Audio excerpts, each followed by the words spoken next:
Hi, this is Jenny Williams, and welcome to 60 Minutes to Six Figures, where we are going to be talking about how to put that fire in your hair out. I'm hearing constantly from agents and loan officers, only because you're doing so extremely well, that your hair is on fire right now, and I really hope it's not literally, because you're having to deal with so much business, and it's also causing current prospects to fall through. And there's nothing more painful. Matt and I were just sitting here talking about that. To hear when you finally get a chance to follow up, oh, you know what? I tried to reach out, but you weren't available. So I already bought a house and I'm under contract with someone else, or I've already gotten a loan with someone else. So welcome to shortcuts and systems that will be able to help you implement into your business so that you can take full advantage of it and that you won't be running around with your hair on fire. So welcome, Matt. Thanks, Jenny. How are you? I'm doing great. Thanks Good. so much, of course, for always leading us through the Hangouts. Mm-hmm. And, you know, I'm outside, so you might hear some birds chirping. And That's all right. There was some major construction going on this morning while I had some calls, and they were pounding things, and I think they were trimming shrubbery or something like that. So who knows what may be going on outside my place. Well, we've had everything from my poor, sweet Silver Lab had to go to the emergency room this morning because he swallowed a fishing lure. And so he's having surgery right now, to new construction being built across the lake. And but I still wanted to come out here and join you on the terrace because it's just such a great place to brainstorm and be creative and find balance, because that's what we're looking for today as we're putting, you know, shortcuts and systems in place to be able to handle, you know, that larger volume of business, and just make sure that when you run into your friends and prospects in the grocery store that you can try your best not to run and hide from them because you forgot to call them back. I just saw somebody on Facebook myself a few minutes ago that I said, oh, I was supposed to call her last Tuesday. So, of course, I put that down on our systems that we're going to share with you today. Good. And Matt, I know that, you know, you talk to so many wonderful teams and real estate agents across the country. So you're going to have a lot to add to each one of these systems that I bring up today. So yeah, and if anybody has questions, by the way, so if you're watching this on the Google Plus page, I'm keeping an eye out, and if you have a question, just post it as a comment. I'll keep an eye on it, and me and Jenny will kind of go through them as we go. But feel free, guys, jump in anytime, post a question up there, and we'll bring it and make sure you get it answered live. Okay, so really the first place to start when you're overwhelmed with business everywhere, and because I was a busy real estate agent for many years, right? This is my 19th year in business. I know what those envelopes look like in your car when you're reaching for anything that you can to jot down somebody's name and number so that you can call them back. I know what they look like. You've got to have a system for organizing that and keeping a record of that. And, you know, we teach it, preach it, we say it all the time about CRMs, but really having a database system that you can track your clients with and know what needs to be done next, working with your calendar so that you can actually forget about the envelope. You don't have to look for it. You don't have to clean out your car for that, you know, $500,000 prospect because you've already put it in your phone. So let's talk about a couple of different ones that you can choose from. The best part about what I do is I don't get endorsements from anybody. So I can tell you what works for people and I can tell you what doesn't. So let's start with, you know, one of the most expensive is going to be TopProducer. TopProducer has a lot of great bells and whistles, and they have a great program. You can do all kinds of add-ons where you're looking at a couple $100s a month, from market snapshots to, you know, which a lot of your companies do that these days. And that also a lot of your MLSs do that these days. So you also want to see what you have available to you for free, so that you're not, you know, paying for extra services, that you might not need. But it's a good system if you'll use it. If you're one of the kind of people that needs to know the why behind everything, then the likelihood of you using it is going to be nil, because it does so much. You're going to be wanting to know, oh, well, I can't use it because I haven't, done the tutorials on this, and I haven't put that in place. And, honestly, most of my clients that get TopProducer never log back in the second time. Wow. So, yeah, I don't want you to be spending in these large contracts, hundreds of dollars every month, and not taking advantage of it. Will it work for you? Absolutely, if you work it. So, some of the other systems, and Matt, I know you've heard of some.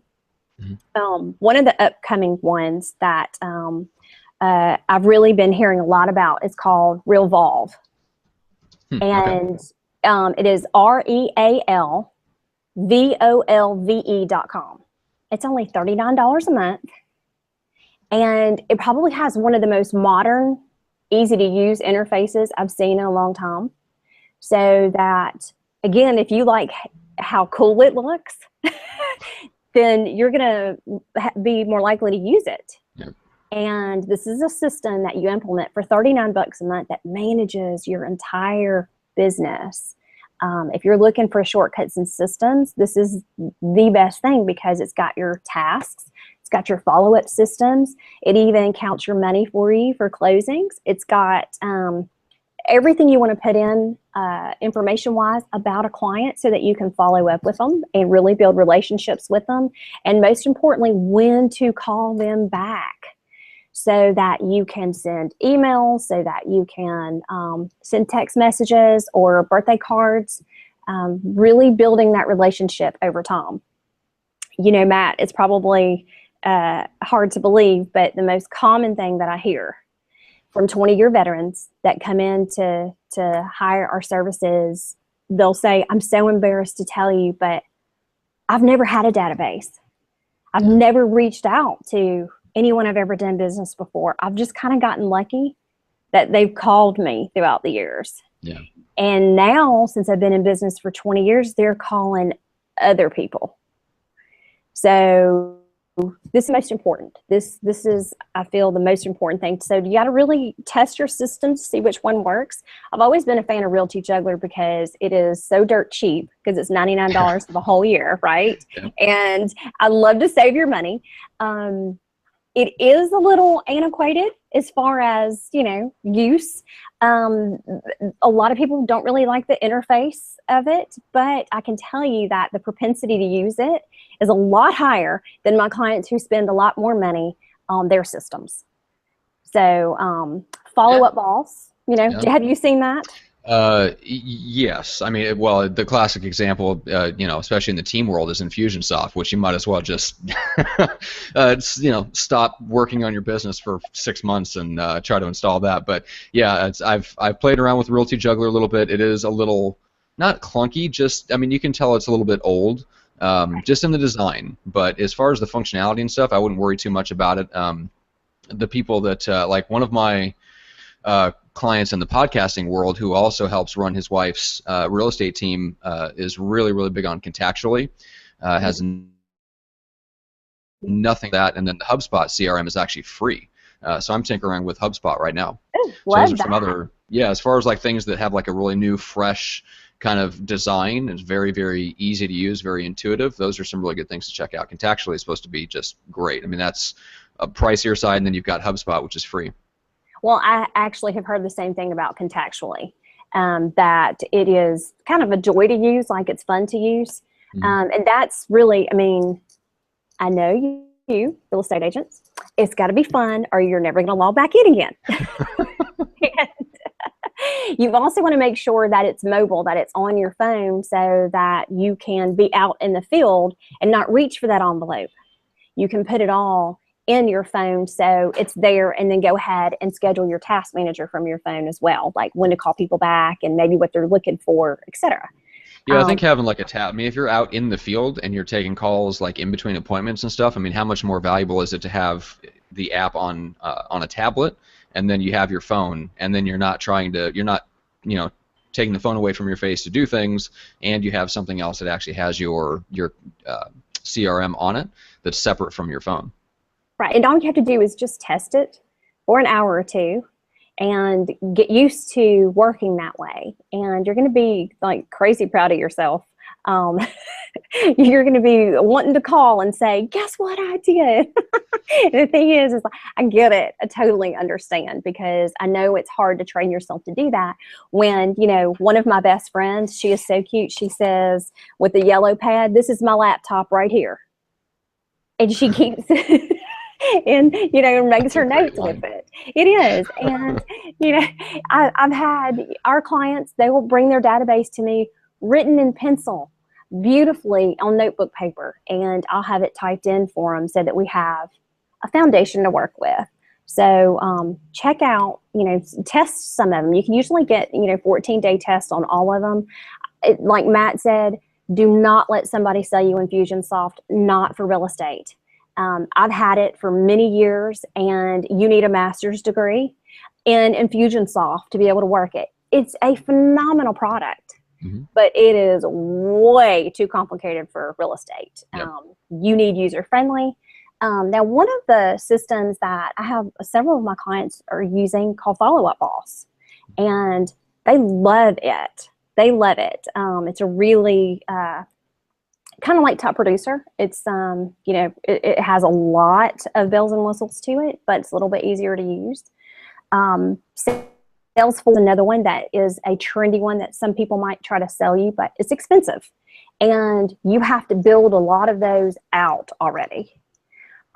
If you're looking for, and I know we're spending a good amount of time with this, but really this is the most important thing that I could tell you. We could probably just talk about this and be done. And yeah, it's not the sexiest of topics, unfortunately, but it's, I mean, right. When you're talking about the entire, like your CRM should be kind of like the engine underneath everything, right? It is. And think about when you call other companies. Let's say you call American Express because you've got an issue with billing. Anybody can answer the phone and pull up your account and know exactly what's going on with your situation so that they can help you. It doesn't bottleneck with you. People don't have to wait for you to get finished with appointments.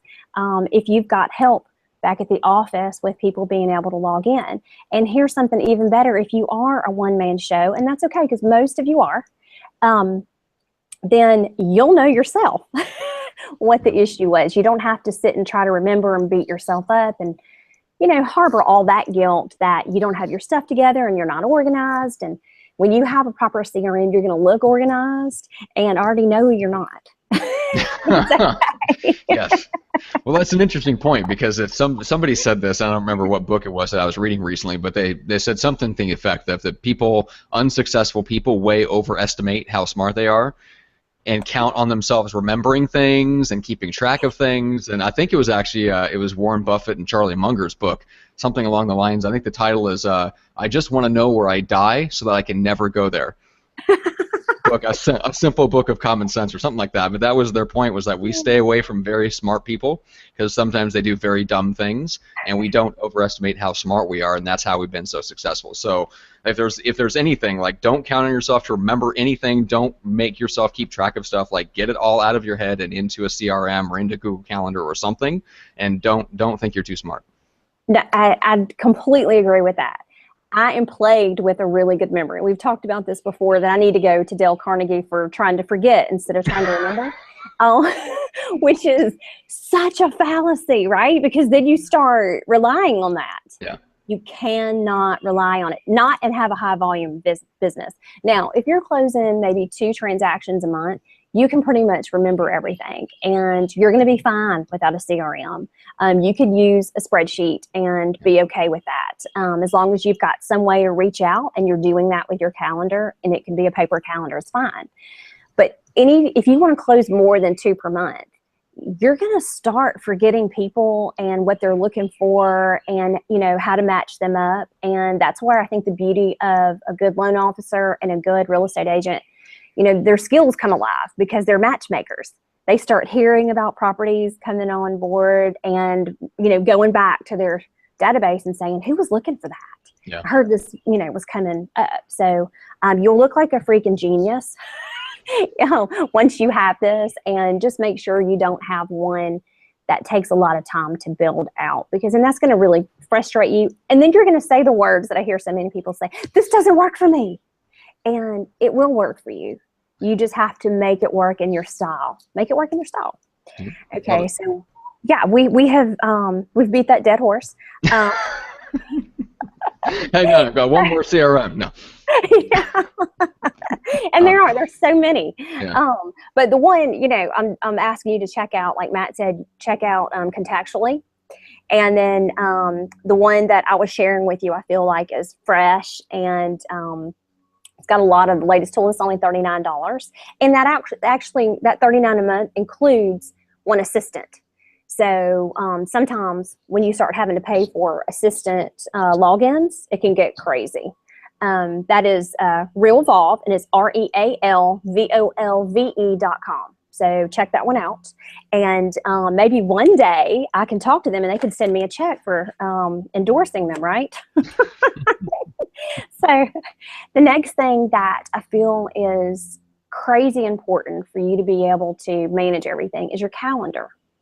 And you can use your calendar in your CRM and connect it to Gmail, but you have to plan out every single bit of your day and your week, or you're going to get to be a part of someone else's plan. And that means that you're going to look at your calendar and say, well, I don't have anything going on, so let me focus on the problems. And you feel like you add value for some reason whenever you're focused on all those problems with closings. So a lot of times what we're doing is we're creating more, either through drama or, oh, I've got to get this done. And then you got to wait by the phone all day for it to come back, and you're anxious. And then before you know it, 8 hours has passed and you didn't spend any time on getting new business. So really, if you calendar out that stuff, and some of you feels really guilty by talking about time blocking and how you just won't do it. It may not be your personality, so I want you to erase that out of your head. And as long as you have a productivity checklist, I've shared with you before my 6-figure day, where you're just getting that stuff in during the day, then you can feel better about it, because if you're a task-oriented, check-it-off-the-list person, that might work better for you than saying, I've got to time block between this time and this time, because I do think it's funny. A lot of times I'll say, oh, good, you time block, and then you have to ask better questions. So how many people did you call? 3? When really, if you had a checklist saying, hey, you know what, call 20 people today. Yeah, you find a way to fit it in. Yeah, it doesn't matter what time it is. That may work better for you. Either way, you're going to have to calendar stuff and be in control of what that day looks like and be in control of what that week looks like. Otherwise, you're going to get swept up into somebody else's week and time. So, some of that, like hooking your notifiers up on your Gmail to your phone, that helps me, because it's telling me an hour in advance, get ready, you have this, get ready, you have this. And a lot of times I'll go, oh, I forgot I had that, let me get ready. So that way you're prepared at all times. And again, looking like a genius, right? So the next thing that you want to do is have a clear prospecting plan in place that is calendared out. And what I mean by that, even if you don't do it, let's say when we build a client nurture plan for people, we like everybody to be touched 3 times a month in some sort of positive way that fits the agent's style, very authentically. If you don't cook, don't send recipes. That would be funny. What are you saying, Jenny? One from me. You didn't get my recipe book that I sent? If you're a slob, don't send single pot dishes. Well, I could probably relate to that better than anything. Okay. Yeah. Cooking for a single guy? Yes, that might work for me. Well, and one of our clients, I asked him to write out his recipe for barbecue rub for 4th of July, because he does that. Yeah.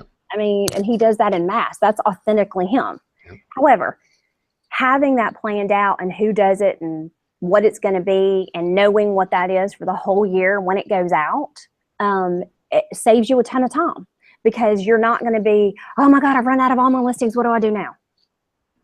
And you know, like feeling straight down in the levee by jumping off the ledge in the valley, I mean. I've done it now because, you know, things are consistently working. It really only takes about 30 minutes to build a good client nurture plan. So for the whole year. And then you calendar it out. So it's not difficult. And that 30 minutes will save you, you know, hours throughout the year. So another thing to do, and you'll appreciate this, I know, is having a communication plan. Your goal whenever you take on a client is to be able to contact them before they need you. Yeah. You want to update them before they start questioning. When they start questioning what you're doing or what's going on, it's too late. They're already losing faith in what you're doing for them. And it's human nature to do that. It's not that you're doing a poor job. You could be the busiest, best real estate agent or loan officer on the planet, but when they don't hear the feedback, I mean, everybody thinks that their house is the best house that will ever hit the planet. And when that sign comes up and you haven't called within 2 hours to say 40 people have already called me on it, yeah, they're right. And it's, of course, it's not their house. Nobody's seen it. It's you. It's you. So having a communication plan in place that says, and again, that matches with your calendar, that says, and I'll give you an example. 8 o'clock on Mondays, you're going to hear from me between 8 and 9, and I'm most likely going to, you choose, right, your style. Send you a text message with an update. I'm going to leave you a voicemail with an update, or I'm going to send you a video with an update. If you need something from me there, I'll leave you the times that you can get back in touch with me that day. Then I'm going to send you the community reports on Wednesdays. I'm just giving you an idea. Yeah. But if you have that very clear expectation set up that matches your calendar, so you know, right, to put that on your calendar, this is when I, you know, give all of my sellers an update. This is when I give all my buyers an update. This is when I check in with my appointments. And a clear way of how you're delivering that matches you and your time. You can be a lot more personal if you only have 3 listings. If you have 30 listings, you've got to figure out how to use a system that fits you better. For instance, if you have 3 listings, you could slide out each one of those people where it bypasses their ringtones and gives them a very personal update about their house. Okay, those 3 people. If you have 30 listings, then you could either send a voice blast that has an overall message that goes out to all of them that, you know, might say something like, showings have been down this week because of 4th of July. You know, don't be worried about it. If we don't have showings pick up by next week, we're going to have to talk about a price reduction, right? You're being proactive and giving an overall one to everybody, but at least they're hearing from you. Yeah. Or you can do a video. Or send out a text message. You could scale it and use the technology that you need based on, you know, what size volume your business is at the time. Yeah, I was curious if you teach your clients to do a structured weekly call with sellers, and it sounds like you encourage them. Not everybody that system doesn't work for everybody necessarily, but it sounds like you teach that. So one of my business partners, Aaron Wittenstein up in New York, he does that. He does so what he tells his clients is that, look, we're going to have a call every Wednesday afternoon. If you don't hear from me by Thursday, you fire me on Friday. I love that. It's direct. A promise. Yeah, it's a promise, exactly. Like, this is my communication guarantee. If you do not hear from me, if I have not updated you every week on Wednesday afternoon, then you call me back on Friday and fire me. But then he has a checklist of things, like he had just for himself, like he has a checklist of the stuff that he goes through on that weekly call, and one of them is price. And so he goes through, like, he'll start off and, you know, here's the showing feedback, here's all the stuff that we're doing for marketing so that they know exactly what's going on, what the value is that they're getting from him, and then they talk about price every single week. So he actually has people that will bring it up to him as he's going through the marketing part of the call. They'll say, you know, maybe we need to, you know, maybe the price is an issue, maybe we need to look at dropping the price. It's like, great, well, let's talk about that. Here's what the comps show. So he's having them come to him with price reductions and modifications before he even gets a chance to talk about it, because he's keeping in touch with them, a list of things to talk about, so they understand all the stuff that's going on behind the scenes marketing wise, and they can't hide behind my realtor's not doing anything for me. Right, which we all deal with that. I love. Yeah, everybody deals with that, except the ones that are using systems that let them know step by step what's being done. So, right, here's another great system with that. What's funny, I was sitting by an agent who's a rookie mega already. She is just so cute. She's already closed 10 million this year to date, and she just got her license last March. And while I was sitting next to her, she showed me her phone and she said, look at this message. Is this not so cool? She said, I've been gone out of the office for 7 days, and I had 3 sellers say, hey, thank you for all that you're doing for me, marketing my property. That's awesome. Because they have notifiers set up. And so there are ways to do everything. You can do it free. And for our clients who like free and who need free, because again, we really care about you spending your money, you can set up Trello. Trello is Trello, and you can create a board. We use this for our clients when we do projects. And you can create a board for your clients and set up notifiers and have your checklist in there of your marketing and promotion plan, where order the sign, it gets notified to your seller. The sign has been ordered. Order photographs, order stager. It's been uploaded in MLS. I mean, they get to see step by step what you're doing, so they're not questioning what's happening or what's going on. You can take it further by putting conversations in with agents that have called and with maybe buyer leads that have happened, but you don't have to. If it's just your simple marketing and promo plan, it works really well, and they get to see with you step by step without you having to make a separate phone call of what you're doing and report that. So they know that you're working for them. And that's really important because, all this research I've done with sellers lately, they do feel like they've written you a gigantic check the day that they hire you. Yeah. They never take into consideration that you haven't been paid yet. Yes. It's funny how that small detail gets left out of the conversation, right? Yes. Agents, though, remember. Another system that you can use, Matt, and I know that you've heard this, Ben Kinney has it, and it's Brevity. Mm-hmm. So it is a feedback, marketing and promo notifier, what you're doing, so that they're not questioning what's happening on a daily basis and what you're doing to help market that property. Now, you've got to have your marketing and promotion plan. And again, that's a 30 to 40 minute fix that changes your whole year. Yep.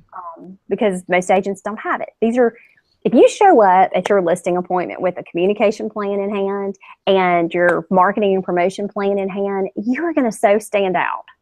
You're going to say, nobody else had this stuff. Well, I do. And it only took you 30 minutes to put it together. That's right. Okay, so I'm going down the list here. Okay. Let's see.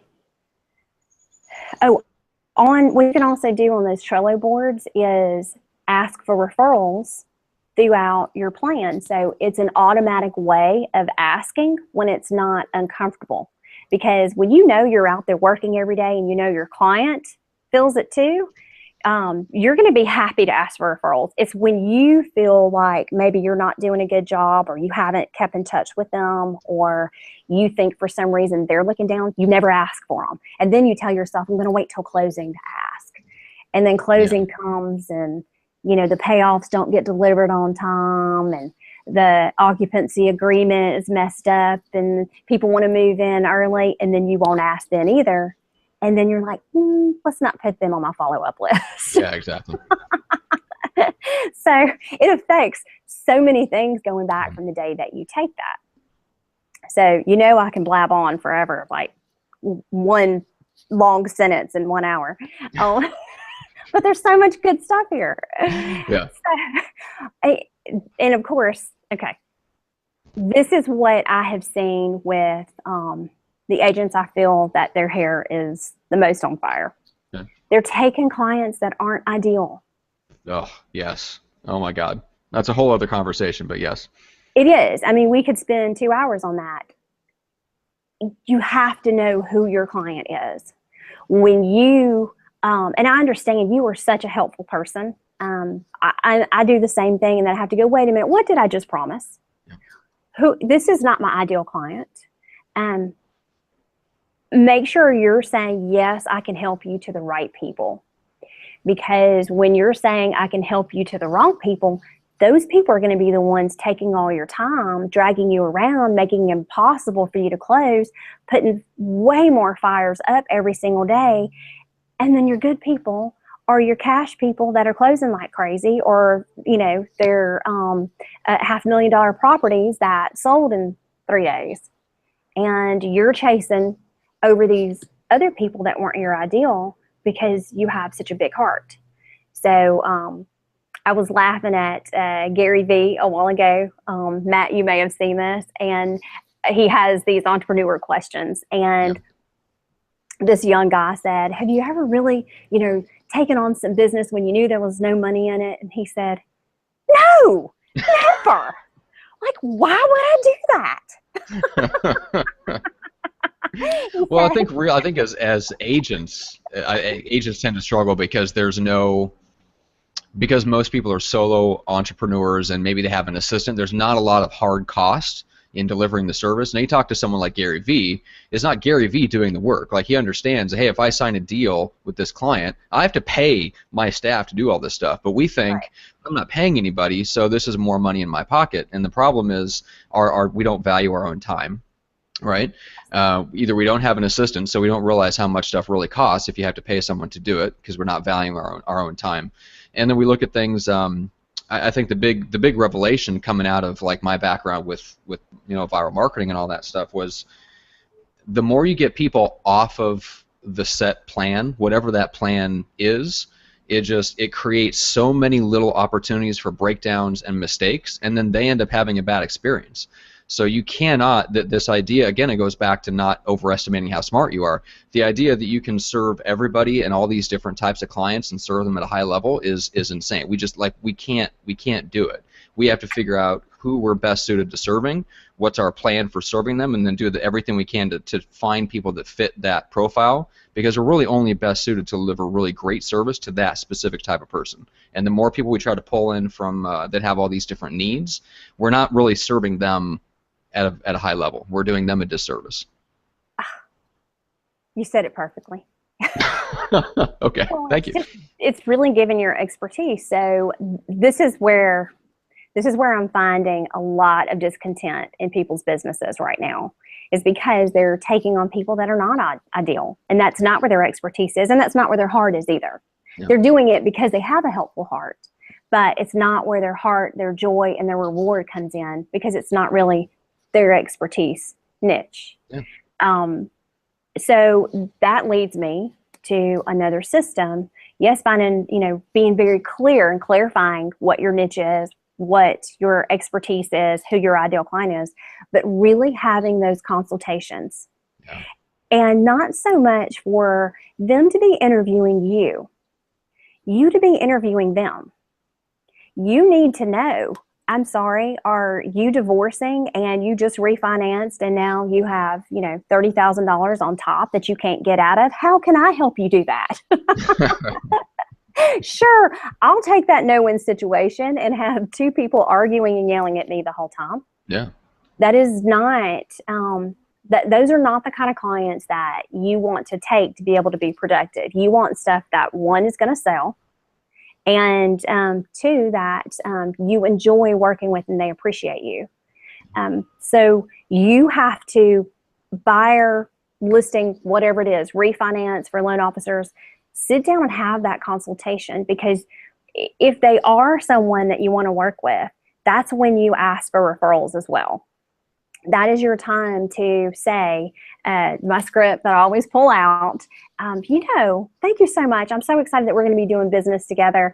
Oftentimes throughout the years when I found that someone is ready to buy, it's because someone at church or work or a friend or a family member, is also looking for a house and kind of got you excited about that. So, what sort of people do you know that need to buy a house in the next 60 days?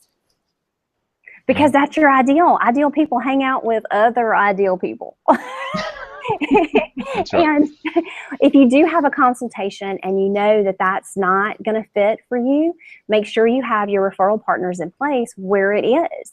I've got one of my clients who is a precious soul, and I was there the day that she got her license 10 years ago, and she has come so far. She will take your $100,000 clients and your $70,000 clients all day long. She loves them. That's her expertise.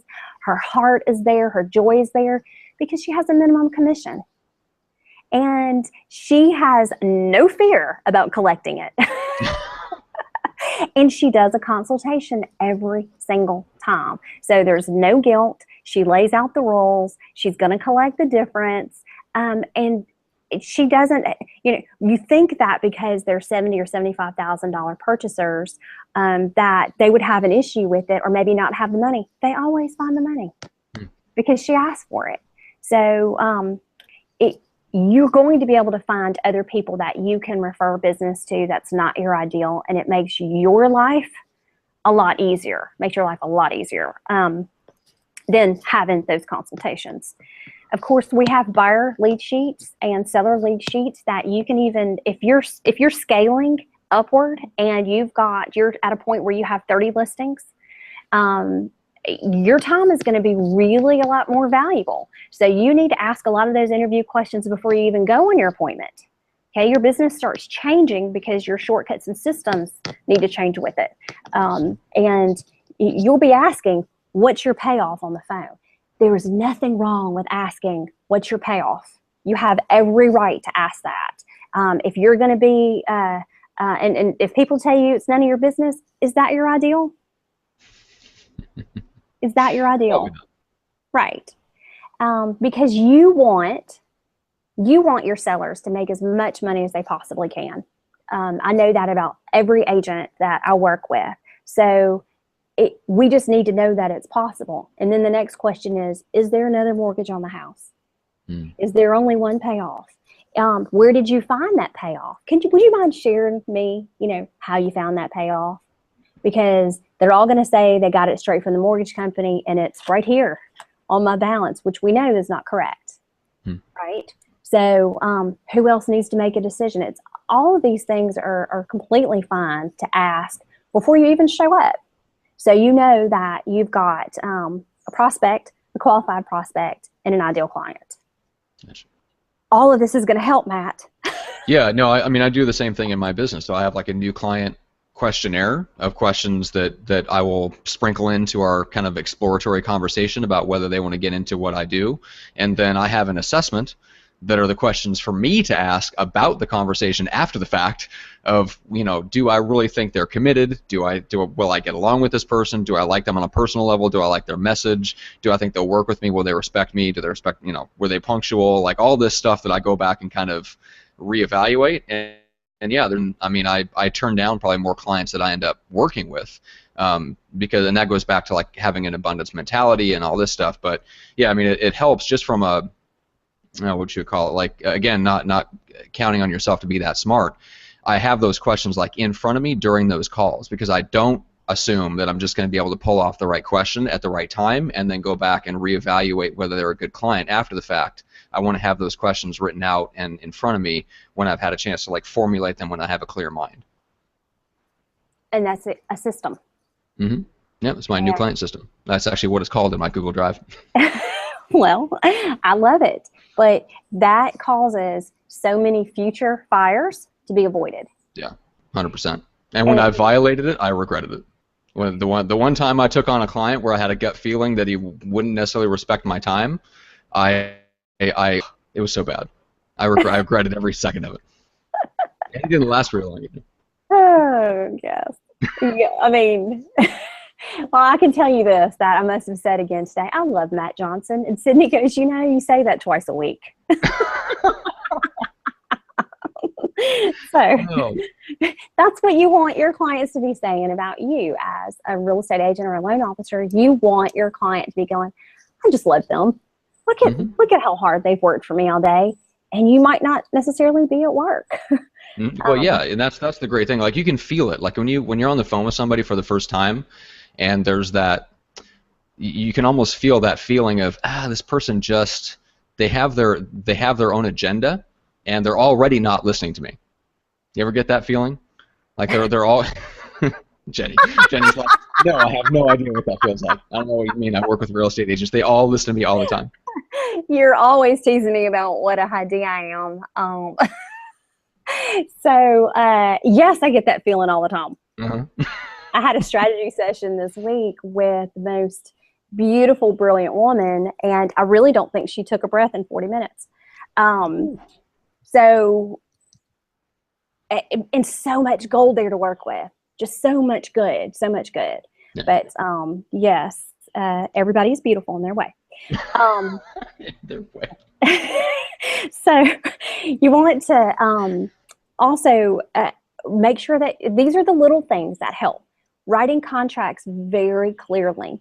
When you are very ambiguous in a contract, you're going to have nothing but fires.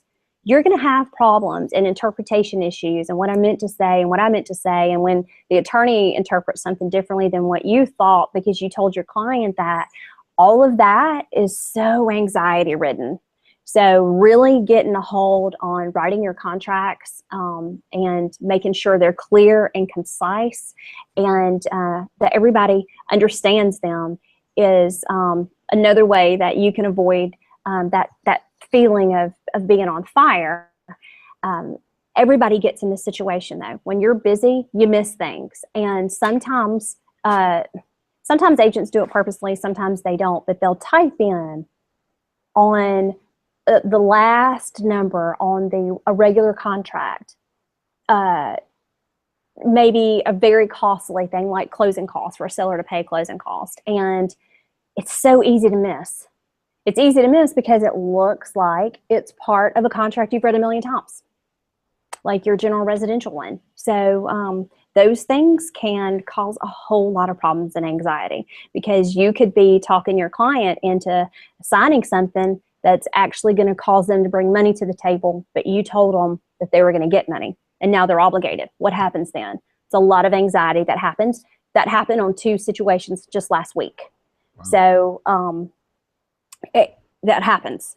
I talked about having a marketing and promotion plan and checklist. Once you have that in place for every single property, there are going to be some custom things that you do for each property to hit, certain target markets. But in general, you're going to be, I'm going to do this, and this. That's what you already do. You probably just do it haphazardly and all over the board instead of very methodically. So just putting that on paper, and we have all of these plans that you can tweak. We've written them for you. Yeah, and it's funny that you mentioned that, like just doing it methodically instead of doing it haphazardly. Just that shift of doing it methodically instead of doing it haphazardly, even if you end up getting the same things done, you feel so much better about it. At least I do. Maybe you have a personality type that's absolutely allergic to doing anything in order. I don't know. I would consider but theoretically, on paper, I'm one of those people. I'm a high DI, so I'm impatient and would rather spend time with people to a certain extent. But yeah, I know I feel better when there's a checklist and I execute the things on the checklist rather than having that checklist kind of floating around in my head. Even if I get the same things done, it feels different. I feel more in control. Well, if you can reduce this, and that's just it, the feeling in control, because you're ahead of the ball instead of behind it, yep. And the knowing what you're doing for your client, and reducing thinking time. Yes. The system replaces having to think about it. Yeah. So if you don't have this checklist down, then you're like this. You're having to think about, did I order the photographer? Did I did this? Did I order the 3D? Did I order the tour? Where am I going to put that? Oh yeah, I always put it here, right? It's the same things that you do for everyone, but there you are thinking about it. And a system puts you on autopilot, so you don't have to think about it. And like you said, Matt, feeling in control. Contract to close is a really big deal. And it doesn't have to be. I think we make it a bigger deal. First of all, you want to make sure you have excellent teams supporting you. If they don't keep you in the loop, If you can't trust them, if they're lying to you and telling you, oh yeah, we've got everything we need and they didn't order payoffs, then you're not going to use them the next time. Transfer the file somewhere else, because you don't have time for that. You have to trust the people that you are in business with to say, hey, you know what? I got the payoffs in. I just wanted to call you and tell you. Hey, I got the termite in. I'm going to send you a copy of it so you can take a look at it. Hey, I got this in. I'm going to send you a copy of it. Those are the kind of people that you need in your world. And if you don't have that right now, go meet with them individually. See if you can make that happen. And if you can't, replace them and put new people around you, because they'll make or break you in this business, that's for sure. Well, speaking of that, because and this is I don't operate in that world most of the time. I'm all on the sales and marketing, like lead generation side, so I don't deal with the contract to close stuff. But I mean, do most or some of your clients like have transaction coordinators, or if they don't have someone in house, are they paying another agent in their office to help them out with that stuff? Well, it differentiates actually by brand and company. The norm is they do it themselves, that every agent does it him or herself. Okay. Some markets have transaction coordinators in their offices that they might pay a little bit more. That actually is not the norm. Yeah, for the brokers, no, I know it's not the norm for brokers to provide it. Most of the time they're doing like just the double check. If they call it transaction coordination, it's not really what we mean by that. It's just double checking to make sure the broker's protected and all their I's are dotted. But no, I mean, as far as like when I was in, I actually hired an agent who was not great at lead generation, but she was an experienced, good agent, great with clients, and she just provided a service where for, you know, $250, I think $300 a transaction back then. She would just handle all the transaction coordination, all the paperwork, and that side of things. I mean, would you encourage a solo operator to go hire someone to do that so that they can focus on the lead generation part? Absolutely, I would. Or you can use a company called My Outdesk, or you can hire somebody that is trained to do this already through Upwork, or you could use a company called Rev Staffing. There are several different options that you can use. What I normally find with those people right now who may not be excellent at lead generation and gravitate toward an admin position is right now, with the market being so good, they're getting one or two real estate deals, and so they drop that because the payoff is so big. And then in a few months, they're coming back asking for it, and then you've lost your trust. Right. So this is the pattern that I've seen for 19 years with that situation. Yeah. So when the deals come easy, you lose your transaction coordinator. You do. You do. And because they feel like, oh, maybe I can do this because the market is better. Right. Right. And so it's best to hire your own and to be able to own that time with that person. But yes, I definitely recommend that. Now, you know, I look at Kimberly, who's one of our coaches, and she's like, what's so hard to contract to close? She has a complete different perspective about it. She's like, it takes hardly any time out of my week to manage it. You check up on it, you rely on the people and you trust them, and you know, she rarely has issues that pop up. She rarely has issues that that don't close on time. So that's where I was saying that I think a lot of times we create that chaos, we create that trauma, and part of that is becoming way too personal in the transaction. My husband has said that with different agents that, you know, he's a home builder, and he's like, we're all adults. If we don't meet a closing date, we're going to be okay. It's when people start screaming and yelling at us, you're not going to meet the closing date. I told these people, because maybe they feel like we're going to be angry with them. Okay. There's a lot of red tape that comes with closing loans and pulling a closing off.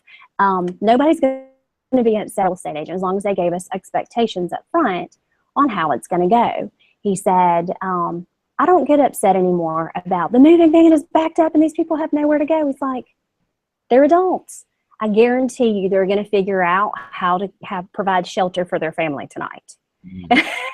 And once we take ourselves a little bit out of it, then it's not so dramatic. You know, it will happen tomorrow. Interesting. Yeah, I love the phrase. I don't remember where I heard it, but yeah, the phrase "there are no emergencies in real estate" that always stuck with me. I love that. Right now, I did have a really good story one time that one of my clients sold his property, and he had to close on that certain day because he was flying to Hawaii to give his mother a kidney. Now that's a valid excuse. All right, that guy may have an emergency in real estate. That is the only guy in the history of the universe that's entitled to an emergency. Now, I did everything I could to make sure that we closed on time because he had a staff of surgeons waiting on him, insurance documents, everything was lined up. And yes, I probably yelled at some people and got a little personal there. But for the most part, it's not as big a deal. It's just that we get excited because it's home. We don't want to leave it as quickly, and we want to move in it quicker. Right? Once we've got finalized the contract as a buyer, we're looking at it like, hey, get out of my house. Right. I want to, I've got a sense of urgency. I want to be there now. And then the seller is like, hey, step away from my house. I've been paying the house note here. Yeah, no kidding. So it's a little bit of ownership there. But I really do feel like that is good advice, because when you get personally wrapped up in every single one of your transactions, you can't do many more. You're spent because there's so much worry and anxiety. So therefore, you can't get to that higher level to where it won't matter as much if they don't close. Yeah. Yeah, like the top producers don't care. They're like, about 10% of deals fall out escrow. Yeah. Then it's right. Like, okay. Well, they don't care because there's just, bring on the next one, bring on the next one. But yeah, it's hard for someone that's doing 2 deals a month to get that mentality. It's hard for them to relate to that mentality. But you really do have to, it's just a matter of understand that there's more leads, more clients, more deals. It's just a train. You just catch the next one. But I think that's abundance versus scarcity mentality, right? It all has to do with us taking clients we shouldn't be taking, us not pursuing business like we could. And I think it's when we're so busy and stuff like that, it's not just about the return calls. It's that we look at new clients as more work. And the way to get out of that is to have a system in place so that you're not thinking of things in those terms, and then you'll be free to, when an opportunity presents itself, you can really go after it with everything you've got. I think people a lot of times will hesitate because they get busy and they feel the pressure of, like, this is going to close. I've got this closing. If I could just wait until I get past that, then I could work with a new client, right? I mean, how often do you see that come up where they don't jump on the calls, they don't jump on the leads? They have business out there that they could be getting, but the fact that they're so busy isn't just that they're busy, it's that mentally it clouds them, and they feel so busy they don't want to go after that new business. That's exactly it. That's the pattern that I hear all the time. I can't take anymore anyway, right? When am I going to find time to make it all work? There are systems for everything, If somebody can sell 100 homes a year, if they can do it, anybody else can do it, but they have better systems. And I think that there's a mistake where you look at like rock star agents and you go, they're amazing.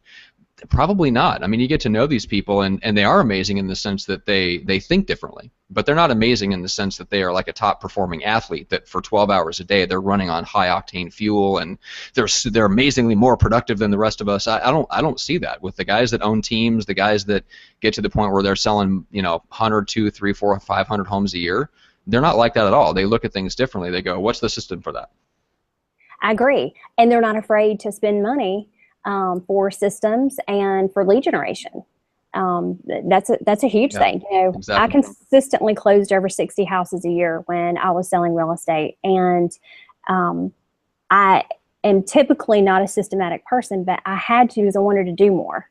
Yeah. So I would be able to take and implement certain things, and I can tell you what helped me more than anything is being systematic about my consultations.